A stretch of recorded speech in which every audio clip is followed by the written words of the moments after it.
Hello, calm parents, and welcome back to another episode of Parenting Teens with Dr. Cam. I'm your host, Dr. Cam, and today I am here with Leigh Schoener, who is an integrative health and wellness coach, and you specialize in working with children, teens, and families, which is why we've got you here. Let me read your bio real quick so everyone knows exactly what you bring to the table. Leigh is an integrative nutrition health coach who has always had a deep, innate passion for natural health and wellness for the mind and the body. She has blended this passion with her professional knowledge of psychology, early childhood education, holistic health practices, and most importantly, her experience of being a mom for 18 years to 2 teenagers. So you're living this every day with us. Leigh works with families, teens, and children to implement proactive and integrative approaches for those who have learning, social, emotional, behavior, and physical health challenges, including like chronic illnesses, right? Or simply desire better wellness for their family. Welcome, Leigh. So good to have you here. I'm so glad to be here. I love your community. Yes. Well, you're part of my community, which is amazing and awesome. And we are here because you have so many great tips and solutions for us from this wealth, this health and mindset place. And I want to learn more about you first. Like, tell us a little bit, I know, but tell us a little bit about your background and how you got into this. Okay, sure. So I am a mom, and like you said, for 18 years, which I cannot even believe that I have. It goes fast, doesn't it? Going to graduate high school, I can't believe it. So 2 daughters, almost 18 and almost 15. And I'm married, and I have 2 dogs. So a little bit about home life. So I have always been passionate about health and wellness. I mean, as far back as to when I was in high school, I really became aware of how food affects us and nutrition. It's kind of when I was never really an exercise. So it just has always been part of me. I went to school and I became a teacher. I taught first and second grade, and I have my bachelor's in psychology. And then once I had my kids, I did some other things. I had a tutoring business, a stationery business. And then once it was time to go back and figure out what I wanted to do next, in my next life, I decided to pursue my passion of nutrition, which has just always been a part of our lives. I've always kind of been of the natural approach to things, to try lifestyle before. Not that there's anything wrong with medication. I think there's an absolute place for it, absolute place for doctors, emergency medicine. But in my mindset, I always think, why not try something natural that's going to support the body instead of possible side effects. So I went back and I got my certification of Integrative Nutrition Health Coaching. And when I started my practice, I started with working with women in their early 40s, like I was at the time or am. And I loved it. But through that is when my kids started to enter like preteen, teens. And I started to realize that I've always missed working with children from when I taught. And I just had this aha moment that that's where I want to be special. I love those aha moments. Yeah. And I think from what I hear from lots of people is it's a very needed area. A lot of parents are struggling with if their child does have a chronic condition or even a learning emotional behavioral condition, and they're just not they know it's there and they want to help their child, and maybe not necessarily jump right away into traditional, medication and try something else, and they feel stuck. They don't know where to go. Yeah. And so I am so passionate about helping these parents. And once they get to teenage, I actually work with teenagers. If it's a child, then I'm usually working maybe with the child, but more the parent. and giving them tools and solutions that they can use and implement. What happens is usually the whole family starts, it starts off with one, but then the whole family realizes, ooh, we need to move more. We need to change our nutrition. And I do take a bio-individual approach where each child or each family that comes to me, but each child, each individual is its own, they are their own special person. Mm-hmm. And what works for one child, maybe even with the same exact challenge, might not work for the other child, because maybe there's something in their health history or their personality that's just a little different. And so I customize each of my approaches for different. That's really important to realize too, because I think a lot of times we go, oh, well, this solution should help, and we do it and it doesn't, and we're like, okay, that just doesn't work. Like, throw that out the window. It doesn't work. And it's because we need to tailor it to work for our certain situation. So I think that's really important to just really realize, right? So yeah, and even within each child, like sometimes it can take some time to figure out what is going to work with them. And sometimes that can become very frustrating for parents, because, usually maybe they're in a community of other kids that are suffering from that, whatever the challenge is, and they hear maybe that some things are working and maybe it's not working for their child, and we just need to try something else. It doesn't mean the parent is doing anything wrong at all. I mean, my gosh, any parent that wants to help their child with this, it's a gift, and they're setting their child up for a lifetime of being able to lean on these approaches. Yeah, which is critical, right? We're giving them some really healthy habits. So tell us, you work with teenagers, we're parenting teenagers. What are some of the kind of biggest tips that you give to teens? Let's first talk about what are the biggest kind of gaps you see when you work with teens, and then what are the tips you use to fill those gaps? Yeah. So right now, I would say the first thing that comes to mind in general, if we're not getting specific, is definitely the stress and anxiety that kids are feeling right now. Teenagers have always had stress and anxiety, but I think in the last year, we've been seeing it come alive a lot more and noticed, I think is what it is. I think they've always had that naturally. I mean, it's such a stressful time of life. But now parents are home more.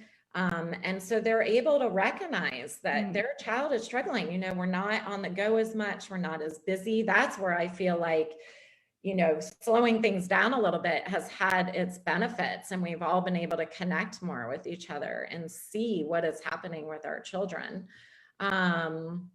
And so that is probably one of the biggest areas that I work with. And so with that, it's really working with the child and also the parent and figuring out what is their gap, what is happening. I mean, every child is different. But in general, what I like to teach kids are giving them skills and tools that often we learn later in life. And my philosophy and belief is, why are we waiting? Why are we not making this a priority, actually, even when the kids are younger, and bringing it into school and education? Even when I was a teacher, I felt that, and I felt like I brought it into my classroom because it was important to me to have that. But nowadays, unfortunately, a lot of teachers do, of course, but there's so much teaching to the, pressures to have to do other things that teachers don't even get to do what they want to do in terms of that. So we focus a lot on the areas of nutrition, because nutrition, that is one of my biggest areas for really anything, is how nutrition can affect a teenager or a child with stress or with a chronic condition. It could be one food that they're eating. It could even be a healthy food, and they're not realizing that it's a trigger for them. So that's something that I work with the teenager or the parent to try to dive deeper into. So nutrition, fitness, and a love of fitness, not just sports, not just being an athlete and picking one sport to focus on, but being able to just find a love of fitness and moving, whatever that might be. And then mindfulness is just a really, really big one. And that is something that, kids and even parents, that it's just lost because of our, society of this busyness and on the go. And that's where I feel that this past year slowing us down has really helped, being able to open up to this world of mindfulness. And it sounds like such a cliche word, but it's really something that when we teach ourselves deep breathing, I do that a lot with, I do it all the time. A matter of fact, it is how I open up every session that I have with a teenager or child. Me too. Yeah, it's just taking a minute to separate from what was happening during the day previously. And another area is just joy and creativity. Being able to, a hobby, being able to find what the teenager likes, and often it's what they liked as a kid. I have teenagers, that forget that they love to play with Legos, and you're never too old to play with Legos. So that's another area that I work with them in. So as I'm hearing all this, I'm thinking, this is great. This is wonderful. But our teens are not listening to most teens are not listening to their parents right now, right? So if we come at them and say, okay, you need to eat healthier and you need to get out and exercise and you need to go do mindfulness, they're going to roll their eyes and stomp upstairs and be like, you're ridiculous, right? So they're not going to listen. And so you've got 2 teenagers that you're doing this with. So what are some tips on how do we're on board, we want to do that. How do we get our kids on board with this? Yeah, no, I hear you. And that is why parents reach out to me, because they just want someone else to be able to, and taking a different approach from a parent. It often sounds like a nap, right? And 100%. They're dictating it. And I mean, and what I love about what I do is that I experience it. So of course I've experienced that, oh, you should be doing that. I hate that word should, it's taking it out. So that's why parents will turn to me, so that I can help them. But some tips to motivate kids is, first of all, it does have to come from them. So giving a lot of choices is key. And I know that we've talked about this all the time. It's the same kind of thing. If a parent is struggling with a kid on something else, we have to involve the teenager and have them help come up with a solution. I actually think one of the best tips I can actually give to a parent too is letting the kid experience what it feels like to not be doing it. So to be eating, Oreos all the time or whatever, but let them experience it. People would be surprised that I have had, if my kid wants some Oreos that I've had, I don't have them in the house all the time, but I don't say no, because I think it's better for them to learn how to manage that. So we have it. And then if they were to eat how many ever and then get a stomach ache, well, that's a win, because they're going to not do that again. Where if we just say no and we control that, they're probably going to find a different way to go get the Oreos. And so right there, they learn a life skill. So that's one tip that sounds almost counterintuitive, but that I would give a parent. Just like we say, let kids fail, let them figure it out. And I think that's really just an important life skill overall. But with kids, definitely, I give choices. We talk about what they like. This is just all through a process. And eventually, before they know it, they're coming up with the plan. So, maybe the parent has an idea of what they should be eating, but maybe it's just a food that they don't really like. And often if a kid is really pushing a food away, sometimes it means that their body knows that they're going to react badly to it. And that, when I parents that, it's like an aha moment.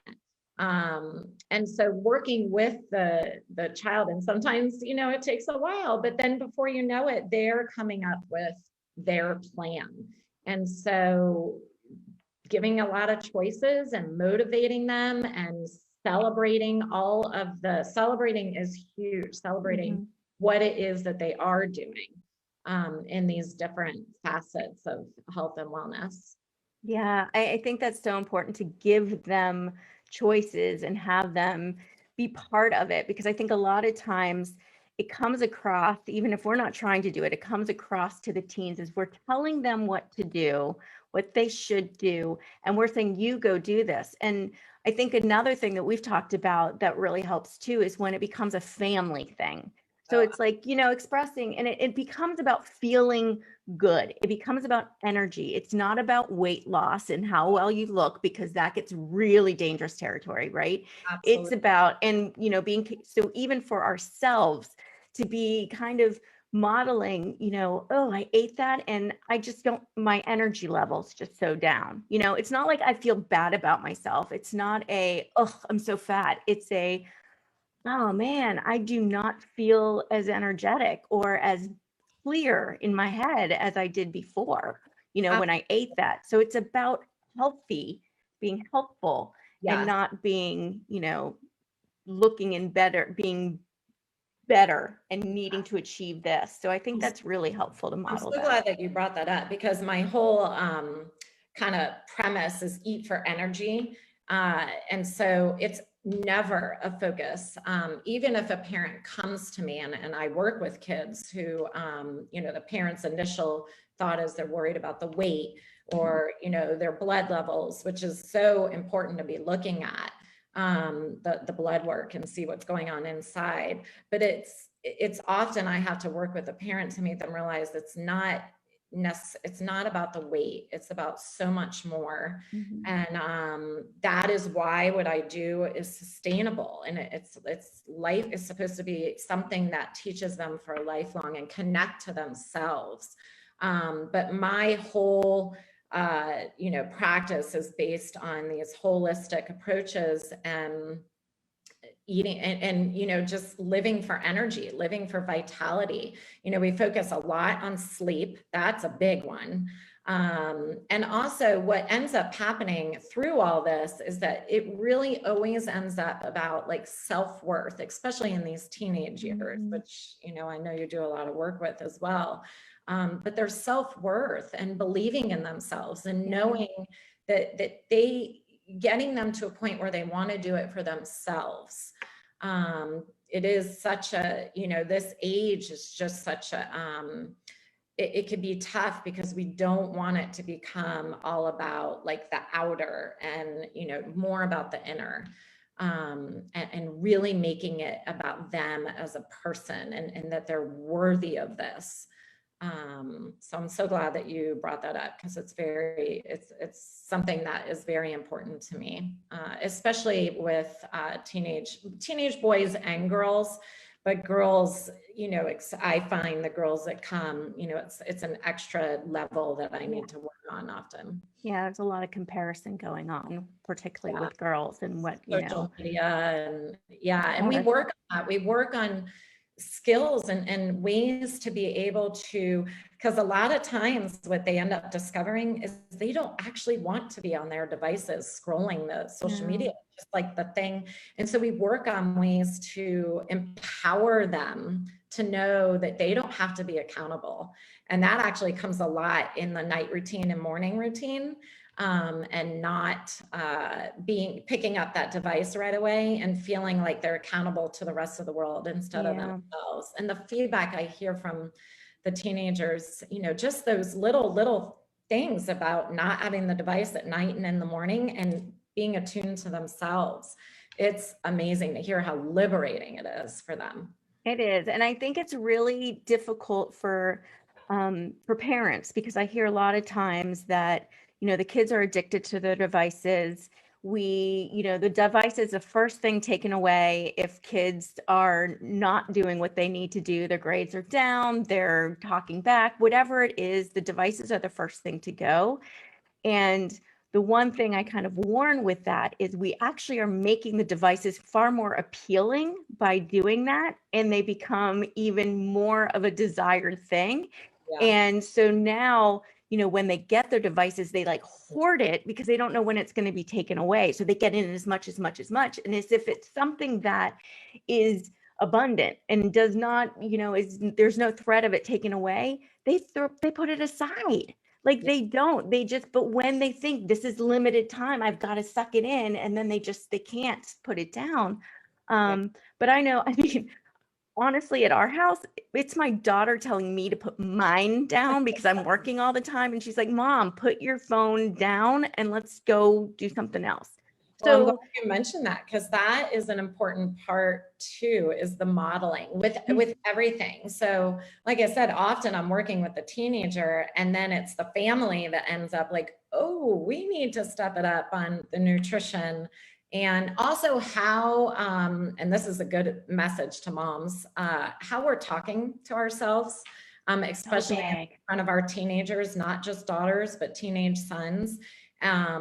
And that's so important. It's something that I've always just been maybe even overly in tune with, but being very careful on how we're talking to ourselves, because we want to build our kids up. So again, modeling with our choices. Another tip that I just thought of too is, I like to say moderation, not deprivation. And I think that goes the same that you're seeing with the devices is the same thing with nutrition. Like, we can't just say no to everything because they're going to find a way to have it. We need to teach them how to have a healthy relationship with food and appreciate it, and get them involved with the cooking, and take ownership of it. Same thing with the device. When you were talking about that, I kept thinking about back to that, little Oreo example. If they're going to go off to college and they're going to do what they want to do. Yeah. And I've struggled too with the whole device thing, with my own girls. It was so easy. They were the ones putting it away, and then they hit a certain age. And it's that sense of, independence, and we give them tools and skills around that, and around nutrition and fitness and mindfulness, they're going to discover what works for them. Yeah. And what's interesting to me is teens, every teen I've talked to, and I've talked to a lot, they want to make the right choices and they want to do the right thing. And they most of the time know what the right thing is. The problem is there becomes this, this kind of battle between the wills.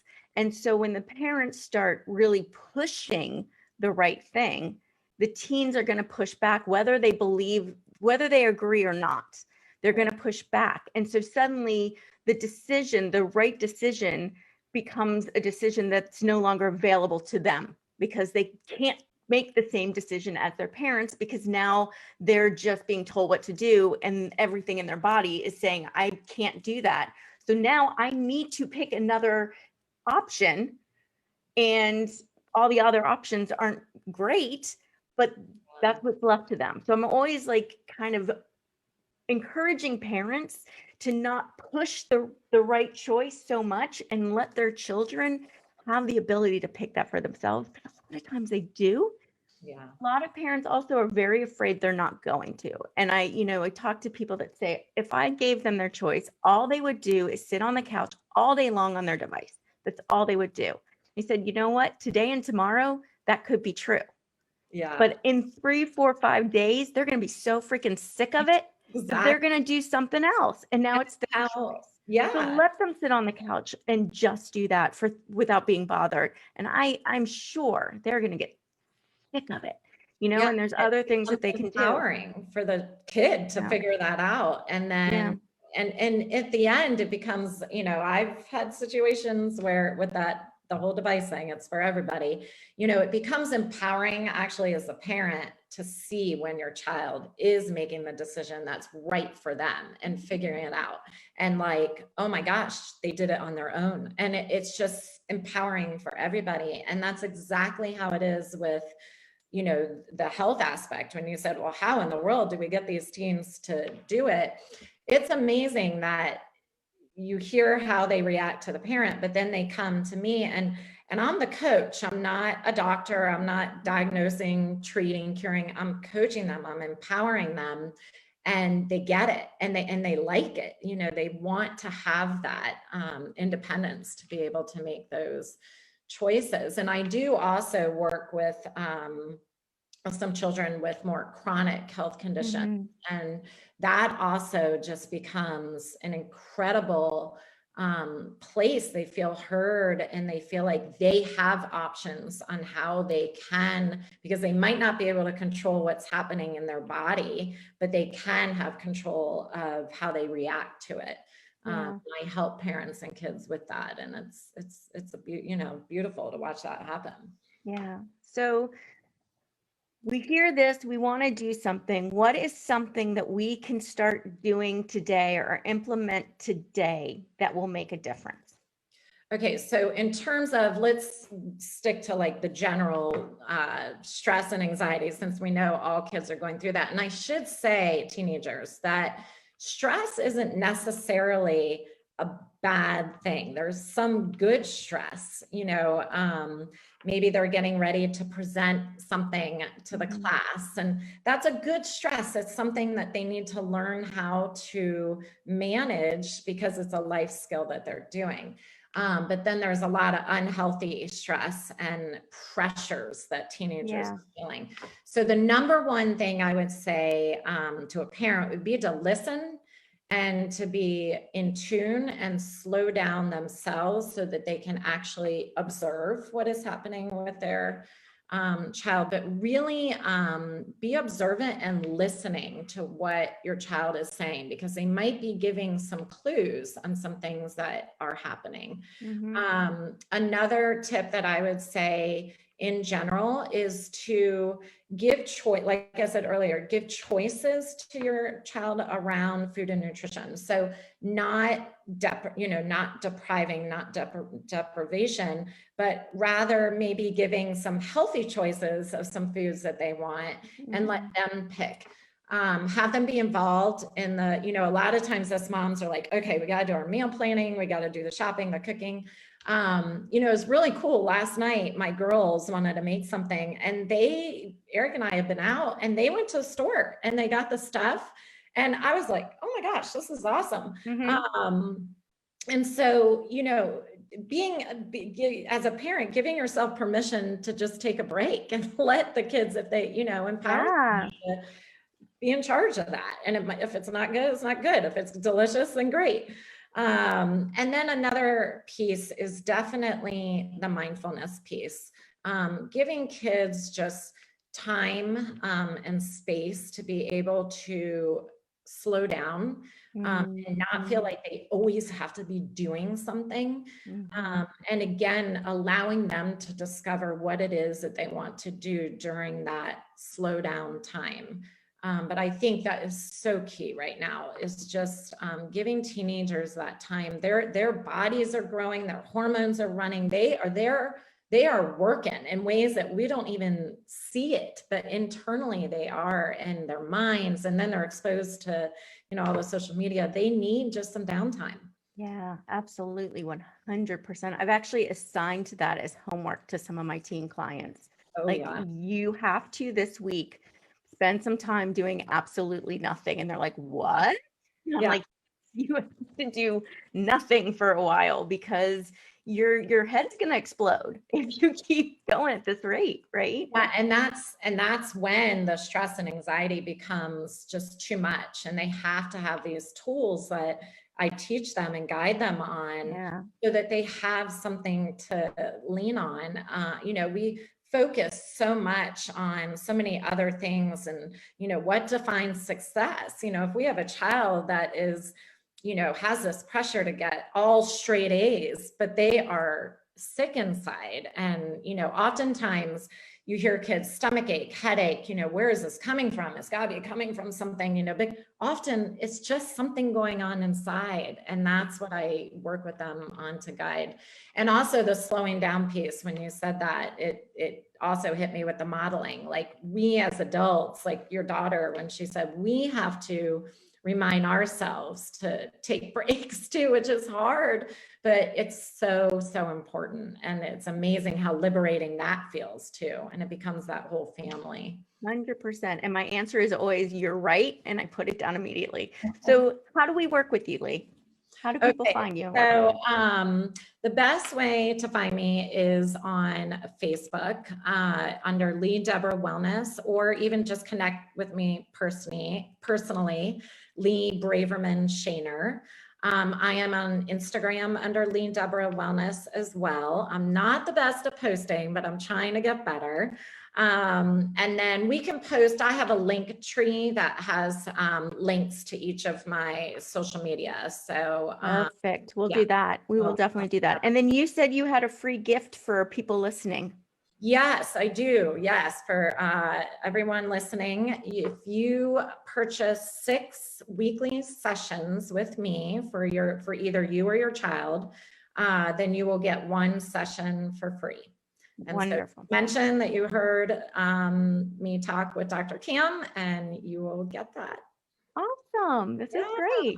This was so wonderful. Thank you. I love what you're doing, Dr. Cam, for the role of us parents of teens. I have learned so much from you and appreciate it. And, you know, we all need each other. We certainly do. We certainly do. And if people listening found all this amazing nuggets that Leigh left with us and gave to us, if you found any of this useful, which there's no way you couldn't have, please like, comment, and share with friends so that they have this information too. I think it's so important that we get this information out to all these parents, because there's a lot of parents out there that could really use this information because it makes our lives easier. And I know there's a lot of parents that want an easier life. So please. More important than gifting, you know, health and wellness and that sense of self-worth to our teens before they go out in the world, you know. So thank you for having me. Yes, and thank you, Leigh, for all your tips. I've recorded this. I'm going to go back and take all my notes, and this will be everywhere. So, and thank you again, parents, taking time out of your busy schedule. I really appreciate it. Have a peaceful, calm, beautiful day.